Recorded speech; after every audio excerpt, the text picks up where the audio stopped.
Grüß Sie from Oberndorf, Austria. Welcome to Opus 9 of Classical Cake, the podcast where we discuss topics relating to Viennese classical music and Austrian culture while enjoying one of Vienna's delicious cakes. I'm your host, Daniel Adam Maltz. Silent Night. You've probably already heard it several times during this holiday season, but did you know that Silent Night, or Stille Nacht in German, originated in Austria? The first performance of Silent Night was in Oberndorf on Christmas Eve 1818. In the 200 years since, Silent Night has been translated into over 100 languages and is by far the most recorded Christmas song. My guest today is Hermann Schneider, an official guide for the Holy Night area. We'll be talking with him in the Silent Night Chapel in Oberndorf. Herr Schneider, thank you for joining me. Thank you for inviting me. Our cake today is, well, it's technically a cookie, Elisenlebkuchen, a traditional Christmas treat.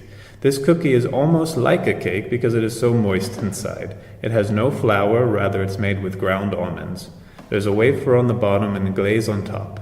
We're eating a version from an Austrian bakery that specializes in different types of Lebkuchen. So, let's dig in. There are quite a few legends around Silent Night, so I'd like to separate the fact from the fiction. The first legend is that Silent Night was written by either Mozart, Beethoven, Joseph Haydn, or Haydn's Salzburg-based brother Michael Haydn. Who actually wrote the lyrics and the music for Silent Night? Well, the best document is in Salzburg Museum. It's an authentic statement. He called it Authentische Veranlassung. Gruber wrote it 36 years after it was written for the first time, on demand from the Archbishop of Salzburg, better from the monastery abbey St. Peter, because there was a demand there from Berlin. And they wanted to know King Friedrich, from the Prussian king, he wanted to know who wrote that song. Yeah. And that's why he sat down and wrote it, but it was really 36 years later. And we'll talk more about Joseph Mohr and Franz Xaver Gruber in a bit. The song was originally orchestrated for 2 solo voices, choir, and a guitar. The guitar was an unusual instrument to use at a church, so it sparked the legend of very hungry mice ruining the church organ. Did mice actually have a hand in the creation of Silent Night?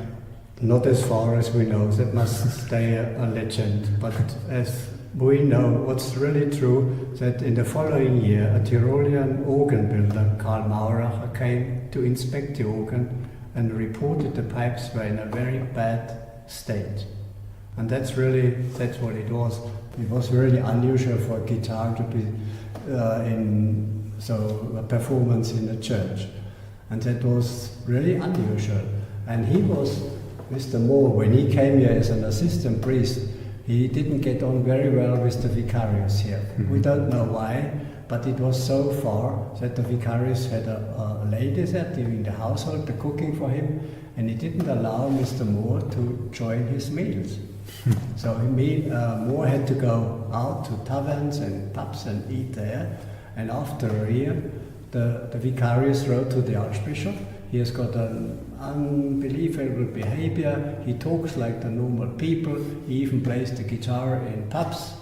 And so that's why he didn't dare to sing it during the Holy Midnight Mass. They waited to the end, went in front, what they say now, in front of there was a communion bank there where people got the Holy Communion. That's where they went in front, and that's when they sang it, because they thought if I play with a guitar in here and sing it during Holy Midnight Mass, that would be another scandal. And that's... Yeah.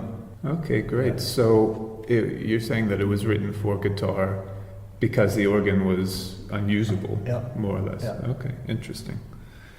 The third story is that in Austria, the song may not be played publicly before Christmas Eve, and that commercial use is forbidden. Is this true? That's not true. I mean, it's not forbidden, but nobody sings it. But now it can be heard, especially here on the market, even down to supermarkets where they keep playing it. I had one group from Iceland, and they said it's strictly forbidden by us. Nobody sings it before Holy Night evening. When they were here, they said that's the only one. Only once we do it here. because we are in Oberndorf. Otherwise, we never sing it. But here in Oberndorf, people don't sing it before. I think there's no reason to sing Silent Night before Christmas. Before Christmas. Yeah. So now, let's go back to the time when Silent Night was written. Joseph Mohr was born out of wedlock, something quite scandalous in the 1700s, but he was known as a good musician and sang in the choir of St. Peter's Abbey in Salzburg. He received a quality education, and because he was born to an unwed mother, the Pope gave him special permission to be ordained as a priest in 1815, the same year the Napoleonic Wars ended. In 1816, Salzburg returned to Austria, and Joseph Mohr wrote a poem that year that would become the lyrics to Silent Night. What was life like in this region in 1816? Yeah, going back to the education, he really had a good education because there was a Vicarius Hirnli. He was the leader of Salzburg Cathedral Choir, and he supported that family, or especially Joseph Mohr, and he made him able to go to the Lyceum, which was the grammar school at the time, and then helped him to get to study at first philosophy in Kremsmünster for 1.5 years, and then decided to make theology in Salzburg.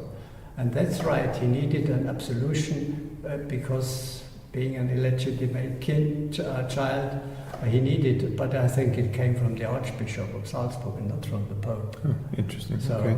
that's far as I know. And then he managed to become a priest. Yeah. Yeah, and life, what was it like?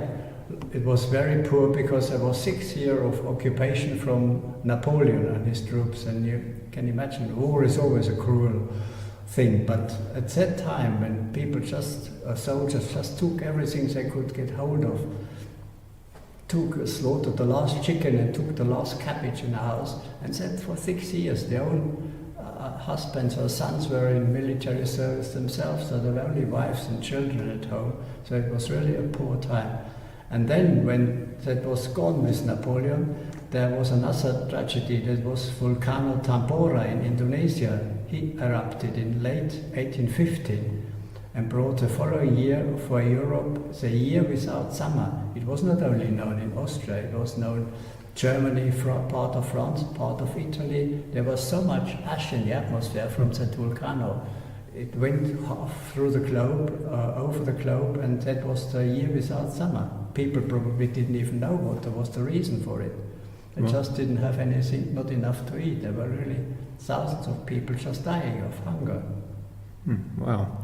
That must have been quite, sort of mysterious happening for the people. I mean, obviously now you can say we know that it's the volcano in Indonesia. Now we know it, Indonesia. Exactly. But at the time they would have had no idea. Silent Night was written in German, something that was highly unusual at the time because most religious songs were written in Latin. What does it imply about Mohr's intent?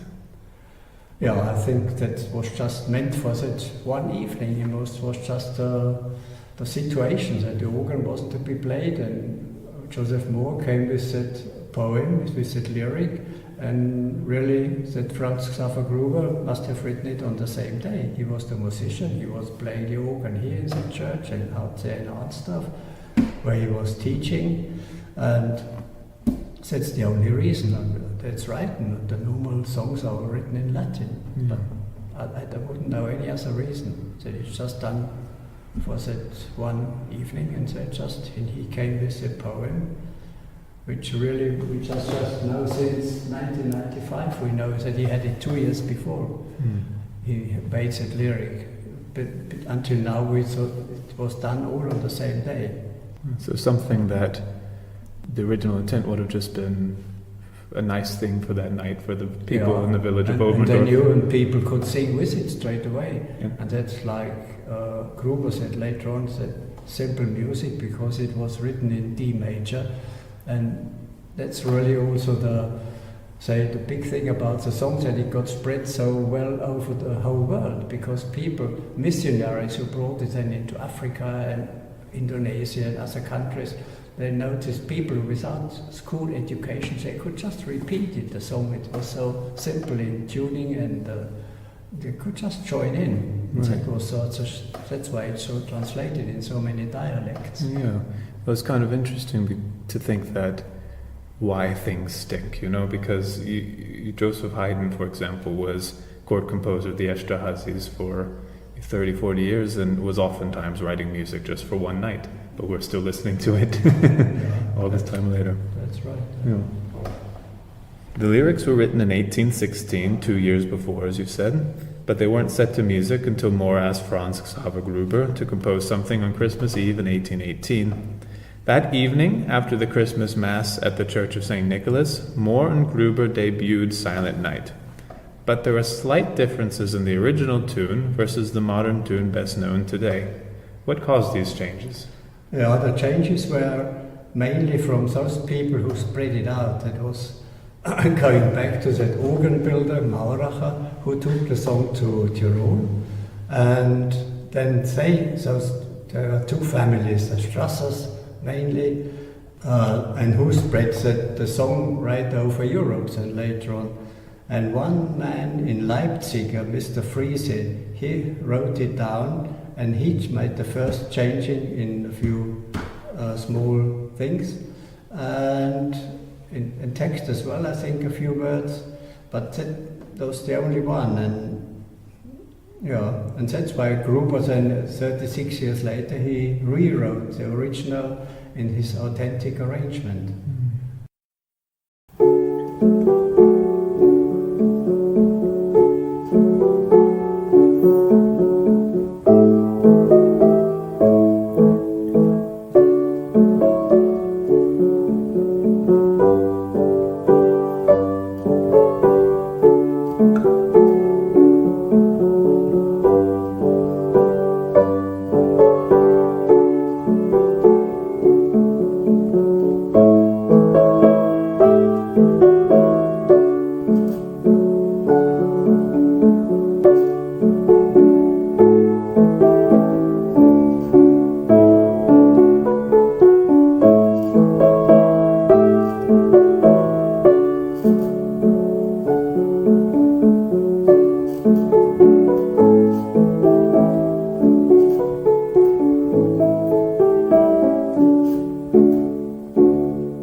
So the Stille Nacht Gesellschaft, or Silent Night organization, encourages the use of the original tune. Yeah. So which do you personally prefer? I think there's no, people just swap from one to the other, so people don't even notice. I think sometimes they say that's the original tune, but some people just carry on with their own words and yeah. Okay. Yeah, good. I don't think it gets so much attention to the original or if it was changed, and so people don't even know it, I think. And so you think the Gesellschaft here just encourages the use just for authenticity? They want to stay to the right thing. I mean, they want to tell what's the truth, and I could show you that authentic thing. If that wouldn't have been, or wouldn't be there, you could always say, was it really here, and who wrote it, and so. But he really wrote it down. Franz Xaver Gruber. Moore was already, he died in 1848 and that was written in 53. Mm-hmm. So, but then what he really, on demand from that king, the Prussian king, Friedrich IV, and he wanted to know, because it said in that little leaflet which said Mr. Friese from Leipzig printed, it said Compositeur unknown. It was written, and Friedrich said, I want to know it, if it could have been, it sounds different to the Tyrolean songs, and it could be from Michael Haydn, because he was at that time in Munich, and that's why he asked the master from the orchestra, said, please get in contact with the abbey there in St. Peter in Salzburg, and he inquired there, and they didn't even know, they couldn't answer it straight away. But the son of Gruber was there in the choir, and he heard about their questioning and went back to his dad, and then they asked the dad to come in and say, please, could you write it all down? He got even a thank you from the Prussian king. He thanked him for that letter. And the prior from the monastery was so clever, say, write it a second time, because they didn't get the first one back, of course. So he wrote it the second time, and that's really what's left in the Salzburg Museum. And that's important, Yeah, well, you hit on something that I think is important, that you said. Somebody said, well, in trying to authenticate this, that it doesn't really sound like the Tyrolean songs. So this is something that It was different, yeah. And just as said, Mauracher, who was here for the organ, he took it there, and he was such a famous organ building. He didn't just put it in his pocket, I'm sure. He surely asked Gruber and Mohr if he could take it. And there it was already, 1 year later, it was already sung for Christmas Mass. It was already sung in Fügen in Tyrol. There's a good museum there as well in Fügen in Tyrol, so showing a few things, and mainly also, so the Silent Nights written down in African dialects. It's really a really good story. I had a group here from Sri Lanka last year, and they got there, happened to be there as well, and they were so glad to see it in their own Tamilian, was the old language in Sri Lanka. And they saw that language that hanging there. They were really glad, but he said it's hanging upside down. But nobody knows in Zillertal, of course. But they were really glad. It was such a surprise to find it. Yeah, nice. Let's discuss how Silent Night eventually became a worldwide sensation. How did Silent Night spread from a small Austrian village to international renown? Yeah, we have to start again with the organ from that Karl Mauracher, who took it to Tyrol. And there were sort of, that was the richness for nowadays in Zillertal, the snow. It was that they were sort of cut off at those 200 years ago. But they went in wintertime, they went to markets trying to sell all their knitting, their leather gloves and so. And some people, like the Strasser families, they came even up to Leipzig. It's 500 kilometers away from Zillertal.